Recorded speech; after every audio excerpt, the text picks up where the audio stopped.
Hello everyone. तो आज हम पढ़ने वाले हैं clinical embryology and anatomy of inner ear. ये चालू करने से पहले एक बात जो मैं आपको बताना चाहूंगी, अगर आपने ईयर पढ़ना स्टार्ट कर दिया है तो एक बार में उसे खत्म करने की कोशिश करो। मतलब क्या होता है, ईएनटी में वैसे भी ईएनटी बहुत ही छोटा सब्जेक्ट है, आप एक बार चालू कर दोगे। ईयर अगर आप कंसिस्टेंटली पढ़ते हो तो 4 या 5 दिन का टॉपिक है मात्र, और आप पूरा करो। उसके बाद 4-5 दिन उसका रिवीजन कर लो, मतलब 10-15 दिन में आपका ईयर एकदम सॉलिड रेडी हो जाएगा।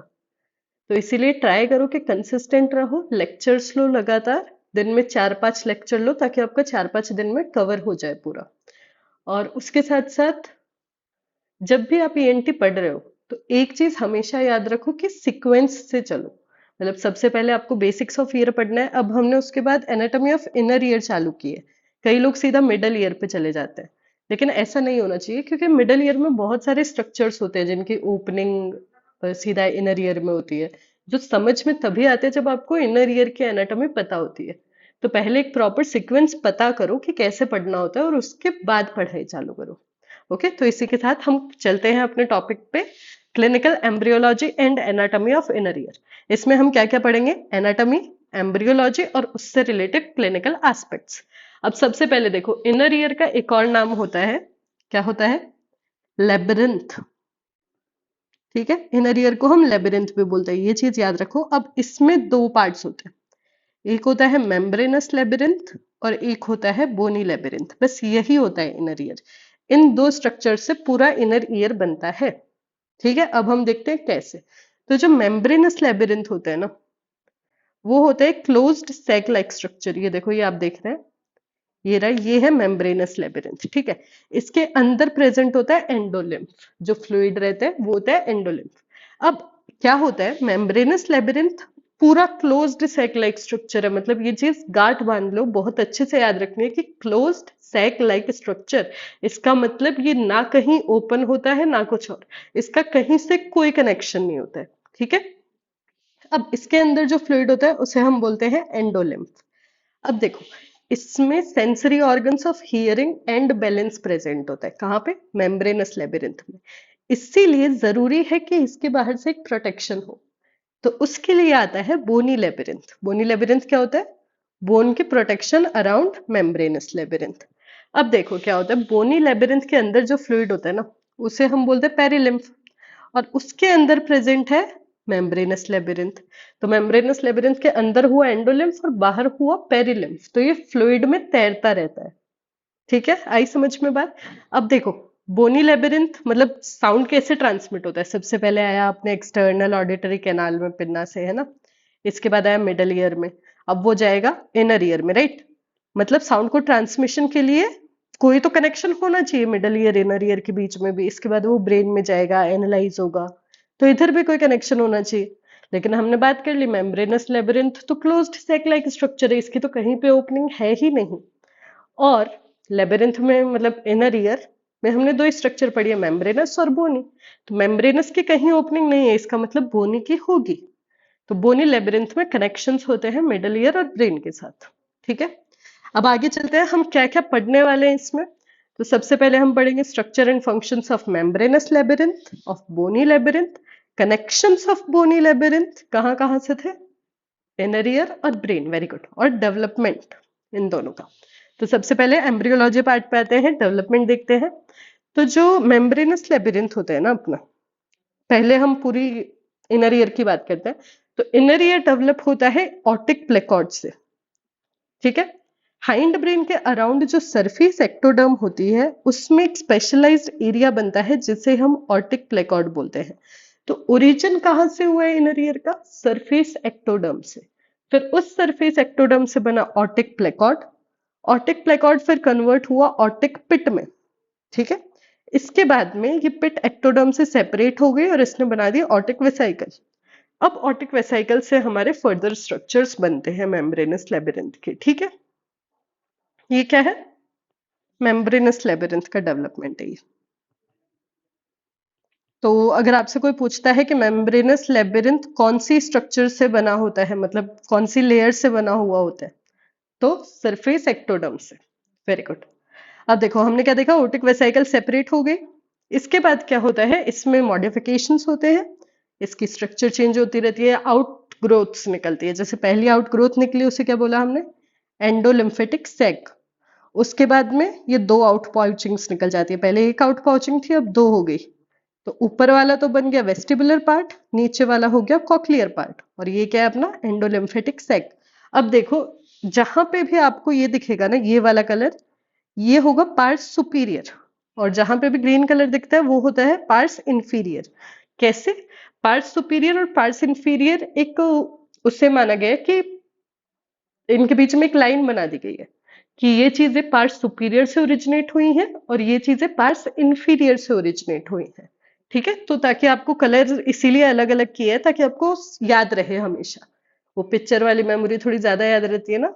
हाँ, बस इसीलिए कि पार्ट सुपीरियर से कौन कौन सी स्ट्रक्चर है, तो कौन सी है अभी तक, वेस्टिबुलर पार्ट, और पार्ट से इंफीरियर से कॉक्लियर पार्ट। अब देखो आगे क्या होता है, ये बाद में और आउट पाउचिंग्स निकली इसकी, नीचे ऐसा हो गया। इसके बाद में ये बनता है अपना फाइनल इनर ईयर का स्ट्रक्चर। इसमें क्या है, ये तीन जो आपको दिखाई दे रही है ये है semi circular canals. Semi circular canals जहां पे ओपन होती हैं उस स्ट्रक्चर को हम बोलते हैं अट्रिकल। अट्रिकल जहां पे ओपन होता है उसे बोलते हैं सेक्यूल। अट्रिकल और सेक्यूल एक कॉमन डक्ट पास करते हैं जिसे बोलते हैं एंडोलिम्फेटिक सैक, और सेक्यूल से जाती है डक्टस रीयूनियंस जो कि स्केला मीडिया से कनेक्ट होती है आगे जाके, ये है स्केला मीडिया। अब ये क्या क्या है ये हम आगे डिटेल में पढ़ेंगे, फिलहाल के लिए हमें इतना ही याद रखना है, मेम्ब्रेनस लेबिरिंथ का ओरिजिन कौन सी जर्म लेयर से हुआ है, सरफेस एक्टोडर्म, वेरी गुड। सबसे पहले उसमें स्पेशलाइज्ड स्ट्रक्चर बना जिसे हमने बोला ऑटिक प्लेकॉर्ड, फिर बना ऑटिक पिट, फिर बना ऑटिक वेसाइकल, और उससे part superior and parts inferior, और उनसे डिफरेंट स्ट्रक्चर्स आगे बनती गई। तो देखो ये चीज आपको बहुत अच्छे से याद रखनी है। अब मैं आपसे पूछती हूँ, सेक्यूल पार्ट सुपीरियर से बना है या पार्ट्स इंफीरियर से, तो आप क्या बताओगे। वेरी गुड, सेक्यूल है पार्ट्स इंफीरियर का पार्ट, ग्रीन वाला सारा किसका था, पार्ट्स इंफीरियर का। ठीक है, तो ये चीज आपको याद रखनी है। अभी मैं इस पे इतना जोर क्यों डाल रही हूँ, हम लास्ट में पढ़ेंगे एबनॉर्मेलिटीज। एबनॉर्मेलिटीज में आप देखोगे कि मोस्टली सारी जो ईयर की एबनॉर्मेलिटीज होती है ना वो होती है पार्ट्स इंफीरियर की वजह से, मतलब ग्रीन वाले पार्ट की वजह से। ठीक है, अब आगे चलते हैं। अब हम देखते हैं मेम्ब्रेनस लेबिरिंथ का कंप्लीट स्ट्रक्चर। तो मेम्ब्रेनस लेबिरिंथ होता है कुछ ऐसा, अपन ने पहले बना दिया था गोला है उसके बाहर से एक और गोला है, वो भी सही है, लेकिन ये है मेयर एक स्ट्रक्चर, और इसके अंदर अलग शेप है थोड़ी मेम्ब्रेनस लेबिरिंथ की। स्ट्रक्चर एकदम ऐसा ही है कि ये मेम्ब्रेनस लेबिरिंथ है और इसके बाहर से बोनी लेबिरिंथ प्रेजेंट है, इसके अंदर एंडोलिम्फ है और इधर पेरिलिम्फ है। ठीक है, स्ट्रक्चर सेम है बस शेप थोड़ी अलग है। अब देखो मेम्ब्रेनस लेबिरिंथ में क्या होता है, सबसे पहले प्रेजेंट होती है तीन सेमी सर्कुलर कैनाल्स, ये जो आप देख रहे हैं। ठीक है, ये है सेमी सर्कुलर कैनाल्स। कौन कौन सी, एक होती है lateral semi circular canal, superior semi circular canal and posterior semi circular canal. इन्हें ये नाम किस हिसाब से दिया जाता है, जिस डायरेक्शन में ये जा रही होती है उस हिसाब से इनका नाम होता है। ठीक है, अब लेटरल सेमी सर्कुलर कैनाल कहाँ जाएगी, लेटरल साइड में, वेरी गुड। इनर ईयर के लेटरल साइड में क्या होता है, मिडल ईयर होता है ना। मिडल ईयर के मीडियल साइड में क्या होता है, इनर ईयर होता है। तो मान लो अगर मुझसे कोई कहता है कि मिडल ईयर में कोई एबनॉर्मेलिटी हो रही है सेमी सर्कुलर कैनाल की वजह से, तो मैं कौन सी सेमी सर्कुलर कैनाल को मानूंगी, very good, lateral semi circular canal को, क्योंकि वही मिडल ईयर की तरफ जाती है ना। इसके अलावा सुपीरियर जो ऊपर की तरफ जा रही है और पोस्टीरियर जो पीछे की साइड जा रही है। ठीक है, इसके बाद में अब देखो नीचे अट्रिकल है, सेमी सर्कुलर कैनाल्स कहाँ पे ओपन हो रही है, अट्रिकल में। कितनी ओपनिंग से, तीन सेमी सर्कुलर कैनाल है तो हिसाब से होनी चाहिए थी 6 ओपनिंग्स, लेकिन इसमें 5 ही ओपनिंग होती हैं। ठीक है, 5 ओपनिंग्स, क्यों, क्योंकि आप देखो सुपीरियर सेमी सर्कुलर कैनाल और पोस्टीरियर सेमी सर्कुलर कैनाल की कॉमन ओपनिंग है। ठीक है, तो इस कॉमन ओपनिंग को हम बोलते हैं क्रस कम्यून। ओके, और ये आपके नीट पीजी में बहुत बार क्वेश्चन आया है, क्रस कम्यून क्या होता है, कौन कौन सी सेमी सर्कुलर कैनाल्स के बीच में प्रेजेंट होता है, तो सुपीरियर और पोस्टीरियर के बीच में प्रेजेंट होता है क्रस कम्यून। ठीक है, इसके बाद में अट्रिकल कहाँ पे ओपन हो रहा है, सेक्यूल में। अट्रिकल और सेक्यूल एक कॉमन डक्ट देते हैं जिसे हम बोलते हैं एंडोलिम्फेटिक सैक। ठीक है, एंडोलिम्फेटिक सैक क्या होता है?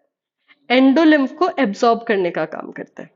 ठीक है, इसके बाद में डक्टस रीयूनियंस और वहां से आया स्केला मीडिया। स्केला मीडिया को हम कॉक्लियर डक्ट भी बोलते हैं, ये चीज याद रखना। Cochlear duct, not cochlear aqueduct. आगे एक बहुत इंपॉर्टेंट स्ट्रक्चर आएगा कॉक्लियर एक्विडक्ट, उससे कंफ्यूज नहीं होना है। ये क्या है? Cochlear duct. अब आगे चलते हैं हम। अच्छा चलो एक क्वेश्चन पूछती हूँ। Endolymphatic sac drains fluid into CSF, true और फॉल्स? या फिर इतना मान लो, endolymphatic sac drains endolymph, true और फॉल्स? Very good, false. क्यों? क्योंकि हमने पहले ही बात की थी, मेम्ब्रेनस लेबिरिंथ एक क्लोज्ड स्ट्रक्चर है, वहां से कोई भी कनेक्शन नहीं होते। इसका मतलब एंडोलिम्फेटिक सैक भी फ्लूइड को ड्रेन नहीं करेगा, एंडोलिम्फ को ड्रेन नहीं करेगा, वो क्या करेगा? एब्सॉर्ब। ओके, अब देखो यहाँ पे हमने जो स्केला मीडिया देखी, इसमें आप देख रहे हो ये टर्न्स है ना, तो ये किसी के अराउंड तो कॉइल होती है, इसका मतलब सीधे तो टर्न्स नहीं बन सकते। तो जिस चीज के अराउंड ये कॉइल होती है उसे हम बोलते हैं मॉड्यूलस। एक बोनी पिरामिड होता है, ये आप देख रहे हैं, ये मॉड्यूलस है, बोनी पिरामिड, जिसके अराउंड स्केला मीडिया टर्न्स लेती है। 2/3/4 टर्न होते हैं जनरली ये, या फिर 2.5 भी हो सकते हैं। ठीक है, अब देखो थोड़ा सा और आगे आते हैं हम, एक बार इसका ओवरऑल रिवीजन करते हैं जो जो हमने पढ़ा। Membranes labyrinth develops from, answers आप बताएंगे अब मुझे, हम पढ़ चुके हैं ये। Membranes labyrinth develops from, very good, surface ectoderm. अब आप मुझे बताओ पार्ट्स ऑफ मेम्ब्रेनस लेबिरिंथ। सबसे ऊपर 3 सेमी सर्कुलर कैनाल्स, ओपन कहाँ पे हुए? अट्रिकल में। कितनी ओपनिंग से? 5 ओपनिंग से। अट्रिकल कहाँ ओपन हुआ? सेक्यूल में। इन दोनों ने डक्ट्स दी जिन्होंने आगे जाके क्या बनाया? Endolymphatic sac. सेक्यूल कहाँ पे ओपन हुआ? स्केला मीडिया में, जिसे हम कॉक्लियर डक्ट भी बोलते हैं। Very good. ठीक है, अब देखो हमने बात की थी कि इनर ईयर में sensory organs of hearing and balance present होते हैं, राइट? तो अब वो कहाँ पे है, कौन से हैं, इसकी बात हम करते हैं। तो ये देखो, ये मेम्ब्रेनस लेबिरिंथ है, इसमें ये थी सुपीरियर सेमीसर्कुलर कैनाल्स, यहाँ पे प्रेजेंट होता है क्रिस्टी, क्रिस्टी। ठीक है, अट्रिकल और सेक्यूल्स है ये, यहाँ पे प्रेजेंट होता है मैक्यूला। अब आप बोलोगे कि ये दोनों क्या है, क्रिस्टी और मैक्यूला क्या है? सबसे पहली बात तो ऑर्गन्स ऑफ बैलेंसिंग। ठीक है, तो आप बोलोगे कि बैलेंसिंग के अलग अलग ऑर्गन्स क्यों, एक भी तो काफी था। तो इसलिए अलग अलग क्योंकि इनके अलग अलग टाइप के मूवमेंट को ये कंट्रोल करते हैं। जैसे देखो, पहले तो आपको याद कैसे रखना है कि सेमी सर्कुलर कैनाल में क्रिस्टी होता है, एट्रिकल सेक्यूल में मैक्यूली होता है। Semi circular canal C circular, C for cristae.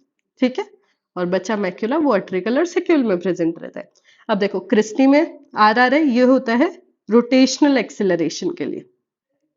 ठीक है, और मैक्यूली इसमें एल आ रही, ये होता है लीनियर एक्सेलरेशन के लिए। ठीक है, अब देखो इसके अलावा ये तो हमने देख लिया बैलेंसिंग का। इसके अलावा हियरिंग, जो हमें लगता है कि मेन काम होता है ईयर का, है ना, लेकिन होता नहीं है। मेन काम ईयर का क्या है? बैलेंसिंग। और सेकेंडरी फंक्शन है हियरिंग। तो हियरिंग के लिए कौन होता है? Organ of Corti. ये स्केला मीडिया है, इसमें प्रेजेंट होता है ऑर्गन ऑफ कॉर्टाई। ठीक है, हमने देखा था स्केला मीडिया की कितनी टर्न्स थी? 2/3/4। तो बताओ कौन सी टर्न में ये ऑर्गन ऑफ कॉर्टाई प्रेजेंट होता है? नहीं, कोई स्पेसिफिक टर्न में नहीं होता, हर जगह प्रेजेंट होता है। पूरी स्केला मीडिया में ऑर्गन ऑफ कॉर्टाई प्रेजेंट रहेगा, और वो होता है sensory organ of hearing. Scala media के अलावा पूरे ईयर का फंक्शन बैलेंसिंग होता है, समझ रहे हो? तो पूरे ऑर्गन ऑफ कॉर्टाई में क्या प्रेजेंट है, मतलब पूरे स्केला मीडिया में क्या प्रेजेंट है? Organ of Corti. और ऑर्गन ऑफ कॉर्टाई क्या है? Sensory organ of hearing. अब देखो, लेकिन वो अलग अलग फ्रिक्वेंसीज के लिए है। जैसे ऑर्गन ऑफ कॉर्टाई क्या होता है, जो बेस होता है कॉक्लिया का, वो अलग फ्रीक्वेंसी को डिटेक्ट करता है, और जो एपेक्स होता है वो अलग फ्रीक्वेंसी को डिटेक्ट करता है। अब देखो अपन नॉर्मली ट्रायंगल बनाते हैं, एपेक्स छोटा होता है, बेस बड़ा होता है, इसलिए यहां से याद रखो बेस तो होता है हाई फ्रीक्वेंसी साउंड्स के लिए और एपेक्स होता है लो फ्रीक्वेंसी साउंड्स के लिए। ठीक है, तो ये हो गया है अपना मेम्ब्रेनस लेबिरिंथ पूरा।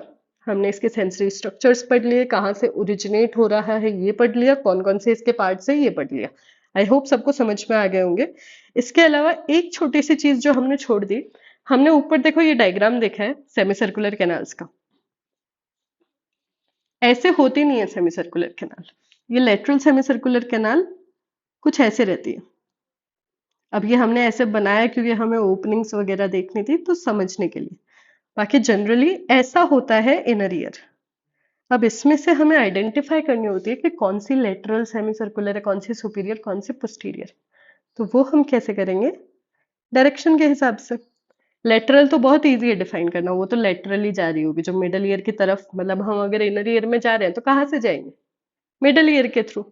जो मिडल ईयर की जो तरफ होगी वो होगी लेटरल। लेकिन पोस्टीरियर और सुपीरियर में डिफरेंस कैसे करेंगे? तो लेटरल सेमीसर्कुलर कैनाल ना पोस्टीरियर सेमीसर्कुलर कैनाल को बाइसेक्ट करती है। तो जिस कैनाल को बाइसेक्ट कर रही होगी वो कौन सी होगी? पोस्टीरियर। तो ऐसे ये चीज आपको याद रखनी है, ठीक है? ओके, अब चलते हैं हम नीचे।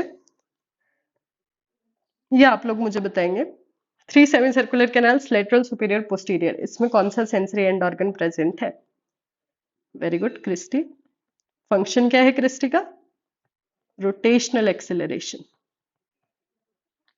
याद किया था ना हमने, आर। एट्रिकल एंड सेक्यूल में क्या प्रेजेंट होता है? मैक्यूला। और मैक्यूला का फंक्शन क्या होता है? Linear acceleration.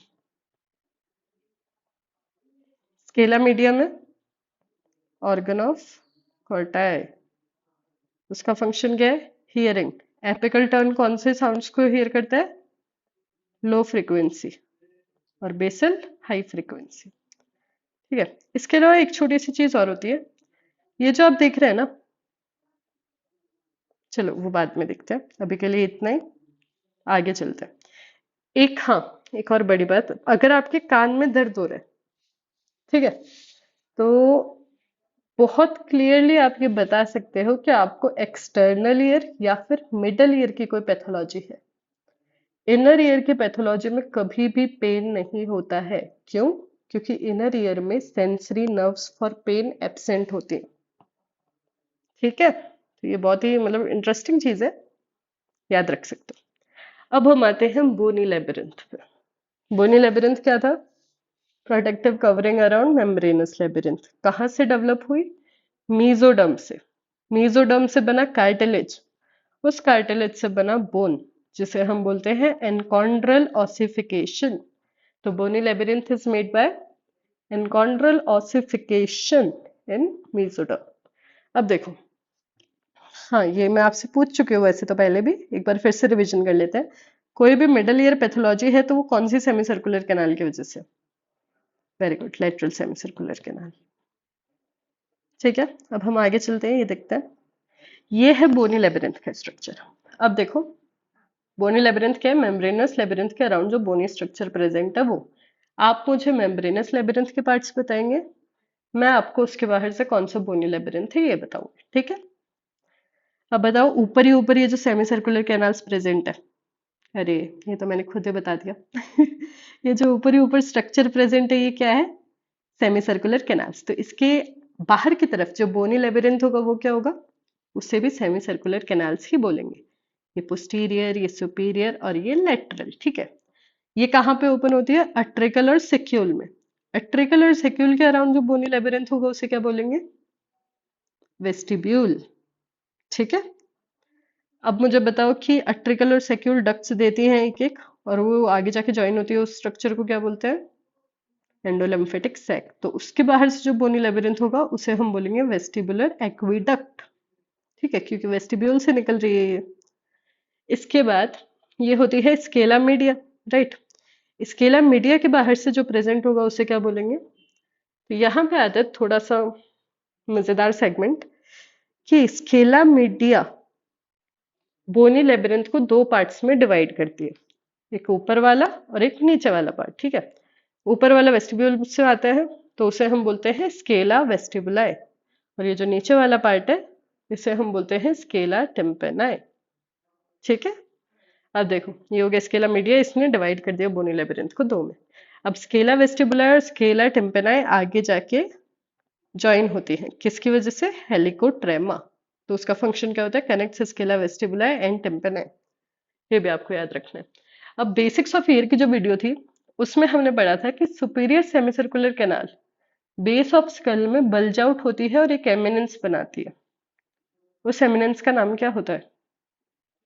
Very good, arcuate eminence. ठीक है, और जहां पे ये एब्सेंट होता है वहां पे semi circular canal dehiscence syndrome रहता है। ठीक है, superior semi circular canal dehiscence syndrome. ये हो गया अपना बोनी लेबिरिंथ कंप्लीट। तो बोनी लेबिरिंथ में हमने क्या क्या पढ़ा? जो सेमी सर्कुलर डक्ट्स थे उनके अराउंड क्या प्रेजेंट है? Semi circular canals. Utricle saccule के अराउंड वेस्टिब्यूल। एंडोलिम्फेटिक सैक के अराउंड वेस्टिबुलर एक्विडक्ट। फिर नीचे स्केला मीडिया ने कितने पार्ट्स में डिवाइड किया? दो। कौन कौन से? स्केला वेस्टिबुलाe और स्केला टिम्पेनाe। और उन्हें कनेक्ट कौन करता है? हेलिकोट्रेमा। Very good. और जो eminent superior semicircular canal produce करती है उसे क्या बोलते हैं? Arcuate eminence. ठीक है।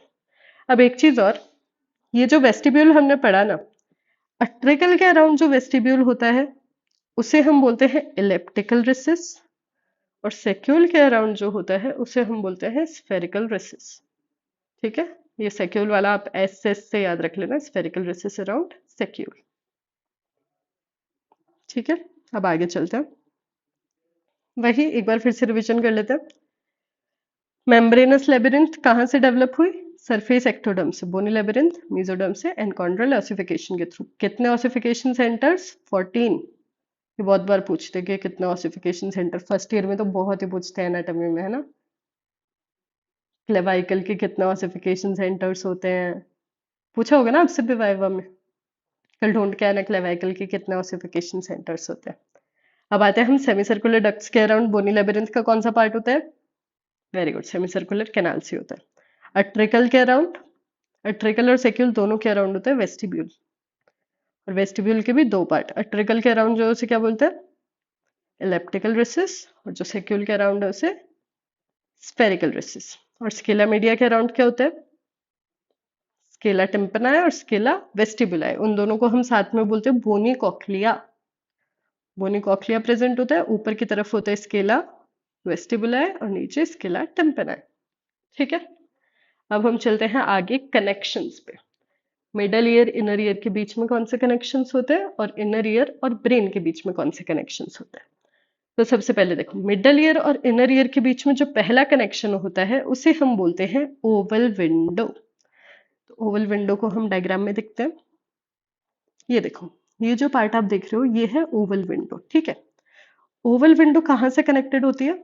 फुटप्लेट ऑफ स्टेपिस से। ठीक है, ये लेटरल साइड में प्रेजेंट है इनर ईयर के, और मिडल ईयर के मीडियल साइड में। Very good. तो ये मतलब पैक्ड, दोनों पैक्ड होती है, एक ओवल विंडो होती है एक राउंड विंडो होती है, दो ही स्ट्रक्चर्स होते हैं मतलब मिडल ईयर और इनर ईयर के बीच में दो ही कनेक्शंस होते हैं, एक होती है ओवल विंडो और एक होती है round window. Very good. Oval window और राउंड विंडो दोनों ही क्लोज्ड स्ट्रक्चर्स होते हैं। क्लोज्ड कैसे? ओवल विंडो कहाँ से क्लोज्ड है? बाय फुटप्लेट ऑफ स्टेपिस के आगे फुटप्लेट ऑफ स्टेपिस प्रेजेंट है। अब देखो, ओवल विंडो का फंक्शन क्या होगा? Very good, transmission of sound होगा। क्यों? क्योंकि देखो, पहली बात तो ओवल विंडो वेस्टिब्यूल में खुलती है, आप देख रहे हो ये वेस्टिब्यूल है, पढ़ा था हमने। याद कैसे रखोगे? ओवल में वी आता है, वी फॉर वेस्टिब्यूल। तो ओवल विंडो ओपन हुई वेस्टिब्यूल में। फुटप्लेट ऑफ स्टेपीज में वाइब्रेशंस है, मतलब ईयर और साइकिल्स वाइब्रेट की, फुटप्लेट में वो वाइब्रेशंस है, उन्होंने वो आगे ट्रांसमिट कर दिए और वो वाइब्रेशंस पहुंच गए स्केला वेस्टिबुलाe में। स्केला वेस्टिबुलाe ऐसे ऐसे जा रही है, इधर स्केला टिम्पेनाe में आए, फिर वो राउंड विंडो के थ्रू बाहर चले गए। अब इसके इसके बीच में ऐसा हुआ, सिंक्रोनी बनी, ये इस साइड ये इस साइड, है ना। तो बीच में जो स्केला मीडिया प्रेजेंट है ये हुई स्टिमुलेट, और यहाँ पे क्या प्रेजेंट था? ऑर्गन ऑफ कोर्टाई, जो कि सेंसरी ऑर्गन ऑफ हियरिंग है, राइट। तो इसलिए इसीलिए हमें दो विंडोज की जरूरत पड़ी है। सिर्फ यहां से आएगा साउंड तो बाहर कहाँ से जाएगा, है ना। वाइब्रेशंस बाहर कैसे जाएंगे? तो बीच वाला स्ट्रक्चर स्टिमुलेट नहीं हो पाएगा। शेयरिंग एक्शन प्रोड्यूस करने के लिए हमें ओवल विंडो और राउंड विंडो दोनों चाहिए होती है। ठीक है, अब देखो ये हो गया ओवल विंडो। इसके बाद में होता है राउंड विंडो। राउंड विंडो की जो कवरिंग होती है ना, वो होती है सेकेंडरी टिम्पेनिक मेम्ब्रेन।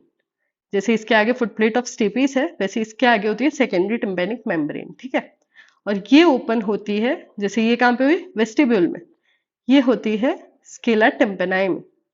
ये भी आप इससे याद रख सकते हो, सेकेंडरी टिम्पेनिक मेम्ब्रेन कवरिंग तो ओपन हुई स्केला टिम्पेनाई में, ठीक है। तो ये हमने बेसिक्स देख लिया, अब आगे देखते हैं। डायग्राम से आपको समझ आ गया होगा, ये है ओवल विंडो और ये है राउंड विंडो, ठीक है, स्केला टिम्पेनाई में जो खुल रही है, और ये वेस्टिब्यूल में खुल रही है। अब देखो, ओवल विंडो क्या है, covered by footplate of stapes, connects middle ear to vestibule. Function क्या है, transmit sound to scala vestibuli. कैसे, वेस्टिब्यूल से कनेक्टेड होता है, स्केला वेस्टिबुलाई पढ़ा था हमने, और हमने बात की शेयरिंग एक्शन प्रोड्यूस करना है तो इस डायरेक्शन में ट्रांसमिशन ऑफ साउंड करता है। कैसे आते हैं वो, स्टेपीज का मूवमेंट हुआ, उससे वाइब्रेशन जनरेट हो गए स्केला वेस्टिबुलाई में, ठीक है। अब देखो, ये इंपॉर्टेंट क्यों है ये जानना कि ये फुटप्लेट ऑफ स्टेपीज से कवर्ड है ये वो। तो देखो, मान लो फुटप्लेट ऑफ स्टेपीज फिक्स हो गई, मतलब वो मूव नहीं कर रही, वाइब्रेशंस आगे नहीं जा रहे, उस कंडीशन को हम बोलते हैं ऑटोस्क्लेरोसिस। और उसमें हमें सुनाई नहीं दे रहा होता, क्योंकि वाइब्रेशंस ट्रांसमिट नहीं हो रहे, तो ऑब्वियसली नहीं हो पाएगा, है ना। तो एबनॉर्मेलिटीज को जानने के लिए हमें ये जानना जरूरी होता है कि बेसिक स्ट्रक्चर कैसा होगा, तभी तो हम पता कर पाएंगे कि कोई डेविएशन है तो ये दिक्कत है, राइट। तो मतलब अभी आप बेसिक इन बीमारियों के नाम ही पढ़ रहे हैं हम, जो एबनॉर्मेलिटीज हैं इनके, बाद में हम डिटेल में इन्हें पढ़ेंगे। तो एक बार के लिए टेंशन मत लेना कि मुझे तो समझ नहीं आ रहा है, एक बार के लिए हमें बस इतना जानना जरूरी है कि मिडल ईयर और इनर ईयर के बीच में दो कनेक्शंस है, ओवल विंडो और round window. Oval window open होती है वेस्टिबुलाई में और राउंड विंडो स्केला टिम्पेनाई में। ये दोनों शेयरिंग एक्शन प्रोड्यूस करते हैं, जिसकी वजह से ऑर्गन ऑफ कॉर्टे स्टिमुलेट होता है और हमें सुनाई देता है, ठीक है। फिक्सेशन ऑफ फुटप्लेट को क्या बोलते हैं, ऑटोस्क्लेरोसिस। अब मान लो हाइपर मोबाइल हो गई फुटप्लेट, फिक्स नहीं, हाइपर मोबाइल, बहुत ज्यादा मूवमेंट कर रही है, तो उसकी वजह से क्या होगा, देखो हमने देखा था कि ये ओवल विंडो है, इसके आगे प्रेजेंट है एट्रिकल और सेक्यूल, इधर हाइपर मोबिलिटी हुई तो ये भी स्टिमुलेट होंगे, राइट। और यहाँ पे क्या प्रेजेंट था, मैक्यूला, जो कि लीनियर एक्सेलरेशन के लिए रिस्पॉन्सिबल था। तो इसकी वजह से क्या होगा, इम्बैलेंस क्रिएट होगा, एट्रिकल ओवर स्टिमुलेट हो जाएंगे तो, है ना। अब अगला होता है मेनियर्स डिजीज। मेनियर्स डिजीज में क्या होता है, जो एंडोलिम्फ प्रेजेंट होते हैं ना, वो बढ़ जाते हैं, तो अट्रिकल और सेक्यूल हो जाते हैं डायलेट, जिसकी वजह से वो फुटप्लेट ऑफ स्टिपेस के बहुत पास में आ जाते हैं, तो उसकी वजह से भी इम्बैलेंस हो जाता है, ठीक है। अब दूसरा राउंड विंडो हमने देख लिया, सेकेंडरी टिम्पेनिक मेम्ब्रेन से कवर्ड होता है, ये ऐसा स्ट्रक्चर होता है इसका। ये रही ओवल विंडो, ये रही राउंड विंडो। ओवल विंडो से साउंड इधर जाता है, फिर इधर शेयरिंग एक्शन प्रोड्यूस हुआ, राउंड विंडो से बाहर चले गए वाइब्रेशन, और बीच में ऑर्गन ऑफ कॉर्टाई स्टिमुलेट हो गया, ठीक है। तो मिडल ईयर को कहां से कनेक्ट किया, स्केला टिम्पेनाई से। फंक्शन क्या है, ट्रांसमिशन ऑफ साउंड। अब देखो, कॉक्लियर इम्प्लांट, नाम सुना होगा सबने। क्या होता है cochlear implant, artificial organ of hearing. जिसको सुनाई नहीं देता है उसके जनरली कॉक्लियर इम्प्लांट लगाए जाते हैं। कॉक्लियर इम्प्लांट में क्या होता है, उसका जो एक पार्ट होता है ना, वो हम स्कल पे लगा देते हैं, पिन्ना के पीछे की साइड, और इलेक्ट्रोड्स पास करते हैं ईयर के अंदर, जो कि साउंड को कलेक्ट करते हैं और आगे ट्रांसमिट करते हैं, नर्व को स्टिमुलेट कर देते हैं। मतलब उन्हीं में लगाया जाता है जिनमें नर्व प्रॉपर फंक्शनिंग होती है, ठीक है। तो कॉक्लियर इम्प्लांट क्या करता है, ऑर्गन ऑफ कॉर्टाई को रिप्लेस करता है। ये चीज आपको याद रखनी है, क्योंकि सुनाई नहीं दे रहा किसी इंसान को तो उसके ऑर्गन ऑफ कॉर्टाई में डिफेक्ट है, राइट। तो ऑर्गन ऑफ कॉर्टाई को स्टिमुलेट करने के लिए हम लगाते हैं कॉक्लियर इम्प्लांट। तो मैंने अब बताया आपको कि वो तो बाहर की साइड लगा देते हैं डिवाइस तो, और इलेक्ट्रोड्स अंदर की तरफ पास करते हैं। अब बताओ, मुझे वो इलेक्ट्रोड्स ट्रांसफर करने हैं इनर ईयर में, तो मैं कैसे करूंगी, पहले तो middle ear, right, external auditory canal, फिर मिडल ईयर में आई। अब मुझे इनर ईयर में आना है, तो मैं वो कहाँ से रखूं, ओवल विंडो से या राउंड विंडो से, दो ही ओपनिंग है मेरे पास। वेरी गुड, राउंड विंडो से। क्यों, ओवल विंडो से क्यों नहीं, क्योंकि अगर मैं ओवल विंडो से रखूंगी भी तो वो वेस्टिब्यूल में जाएगा, और वेस्टिब्यूल का हियरिंग में तो कोई रोल है ही नहीं, राइट। वेस्टिब्यूल तो क्या करता है, एट्रिकल सेक्यूल को कवर करता है, और एट्रिकल सेक्यूल में क्या होता है, मैक्यूला, जो कि बैलेंस के लिए होता है। इसलिए हमें ये राउंड विंडो के थ्रू डालने पड़ेंगे, राउंड विंडो में हम इन्हें डालेंगे तो कहाँ पे जाएंगे वो? वेरी गुड, स्केला टिम्पेनाई में, राइट। तो कहाँ पे रखा जाता है कॉक्लियर इम्प्लांट? स्केला टेम्पेनाई में। और स्टिमुलेट किसे करता है? कॉक्लियर नर्व को। ये क्वेश्चन बहुत बहुत बार पूछा जाता है नीट में, कभी पूछ लेते हैं कि किसे रिप्लेस करता है, कभी पूछते कहाँ पे रखते हैं, किसके थ्रू रखते हैं, कौन सी नर्व को स्टिमुलेट करता है। तो ये आपको पूरा आना चाहिए। क्या हुआ? ऑर्गन ऑफ कॉर्टाई को स्टिमुलेट करता है कौन? Cochlear implant. कहाँ पे प्लेस करते हैं कॉक्लियर इम्प्लांट को? स्केला टेम्पेनाई में। क्यों? ताकि वो कॉक्लियर नर्व को स्टिमुलेट करके साउंड का ट्रांसमिशन कर सके। और किसके थ्रू पास करते हैं इलेक्ट्रोड्स को? राउंड विंडो के थ्रू। ठीक है। एक और फन फैक्ट, कोई भी चीज अगर आपको बाहर से इनर ईयर में ट्रांसमिट करनी है, डालनी है, तो आप कहाँ से डालेंगे? राउंड विंडो से।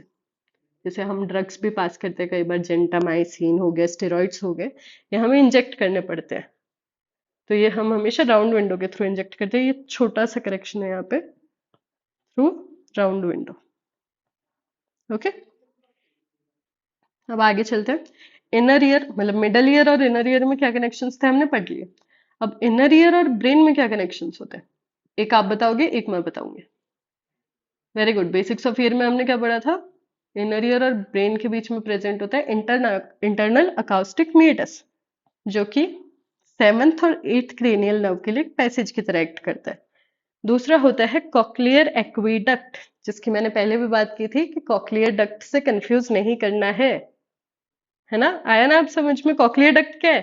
मेम्ब्रेनस लेबिरिंथ में प्रेजेंट है, लेकिन कॉक्लियर एक्वीडक्ट इनर ईयर को सीधा ब्रेन से कनेक्ट कर रही है। ठीक है। तो कॉक्लियर एक्वीडक्ट का फंक्शन क्या होता है? जो सीएसएफ होता है ब्रेन में, वो एंटर करता है थ्रू कॉक्लियर एक्वीडक्ट इनटू बोनी लेबिरिंथ और पेरिलिम्फ बनाता है। ठीक है। इसका मतलब क्या हुआ कि ब्रेन में और इनर ईयर में कनेक्शन है। मतलब अगर मुझे कोई ब्रेन का इन्फेक्शन हुआ है तो वो इजीली जा सकता है इनर ईयर में, राइट? जा सकता है। Meningitis often leads to labyrinthitis, और इतना ज्यादा कॉमन होता है ये कि अगर आपके पास कोई मेनिंजाइटिस का पेशेंट आया है, आपने उसे ट्रीट कर दिया, आप उसे डिस्चार्ज कर रहे हो, तो उससे पहले आप उसका बेरा करोगे। बेरा क्या होता है? Brain evoked response audiometry. ये हम डिटेल में आगे पढ़ेंगे, अभी डरने की जरूरत नहीं है। लेकिन ये एक तरह से होता है हियरिंग टेस्ट। तो मतलब अगर आपने किसी को मेनिंजाइटिस के लिए ऑपरेट कर दिया, अब उसे आप डिस्चार्ज कर रहे हो, लेकिन उससे पहले आप टेस्ट करोगे कि उसे सुनाई तो प्रॉपर दे रहा है क्या, क्योंकि बहुत ज्यादा चांसेस है कि मेनिंजाइटिस का जो इन्फेक्शन था वो इनर ईयर में पहुंच जाए और लेबिरिंथाइटिस कर दे। ठीक है। तो आप जनरली मतलब बेरा किस में करोगे? किस में, ये थोड़ा कंफ्यूजिंग हो जाएगा। मैं आपको ऐसा बता दूं कि एक मेरे पास छोटा बच्चा है और एक एडल्ट है। अब मैं बेरा किस में करूंगी? मतलब मैंने मेनिंजाइटिस के लिए ऑपरेट किया, दोनों को डिस्चार्ज कर रही हूँ, बेरा किस में करूंगी? वेरी गुड, चाइल्ड में। क्यों? क्योंकि अगर एडल्ट को तो सुनाई नहीं दे रहा है तो वो मुझे बोल देगा कि सर आपने मुझे ऑपरेट किया और मुझे कुछ भी सुनाई नहीं दे रहा है अभी। लेकिन बच्चा बोलेगा थोड़ा ना, बच्चा तो नहीं बताएगा मुझे कि मुझे सुनाई नहीं दे रहा है। 2-3 साल बाद, मतलब कई बार होता है कि 2-3 साल निकल जाते हैं, पेरेंट्स को समझ नहीं आता कि बच्चा सुन नहीं पा रहा है। जब वो रिकॉग्नाइज करेंगे कि हाँ इससे सुनाई नहीं दे रहा, तो वो अपने पास आएंगे, और तब तक वो इन्फेक्शन बहुत सीवियर हो चुका होगा। इसलिए अगर मेनिंजाइटिस के लिए किसी बच्चे को ऑपरेट किया है तो it is very very necessary कि आप डिस्चार्ज करने से पहले उसका हियरिंग टेस्ट करें। ठीक है। अब देखो एक और चीज क्या है, इनर ईयर का जो डेवलपमेंट होता है ना, वो 20 वीक्स तक कंप्लीट हो जाता है। इसका मतलब जब बच्चा वोम्ब में रहता है तो वो सुन सकता है बाहर की बातें। मतलब वो जो अभिमन्यु की स्टोरी सुनाई जाती है कि अभिमन्यु जब पेट में था तो उसने सारी सीख ली थी सब कुछ, तो वो बिल्कुल सही है। ठीक है। अब हम देखते हैं एबनॉर्मेलिटीज। मैंने आपको पहले ही बता दिया था, मोस्टली जो ईयर की एबनॉर्मेलिटीज होती है वो होती है पार्स इंफीरियर की वजह से। ठीक है। पार्स इंफीरियर क्या क्या बनाते हैं? सेक्यूले और स्केला मीडिया। तो सबसे कॉमन जो एबनॉर्मेलिटी होती है वो होती है शिबी। शिबी, तो नाम से याद रख लो, शिबी, SC मतलब सेक्यूल प्लस कॉक्लिया का डिफेक्ट होता है ये। इसके बाद होता है मोंडिनी। मोंडिनी में क्या होता है, नॉर्मली कॉकलिया कितने टर्न्स लेता है, 2 3/4, लेकिन यहाँ पे 1.5 ही लेता है। इसके बाद आता है एलेक्जेंडर, इसमें बेसल टर्न ऑफ कॉकलिया में डिफेक्ट होता है। और लास्ट में आता है माइकल एप्लेजिया।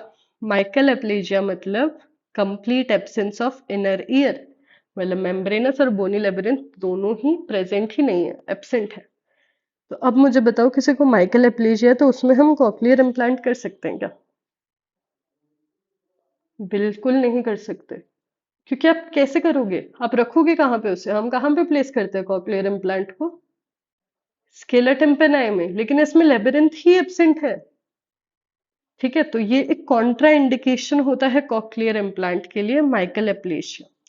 ठीक है, ये जब हम आगे पढ़ेंगे कॉकलियर इम्प्लांट डिटेल में तब मैं पूछूंगी आपसे, तो आपको याद रखना है कि क्या होता है कॉन्ट्रा इंडिकेशन, माइकल एप्लेशिया।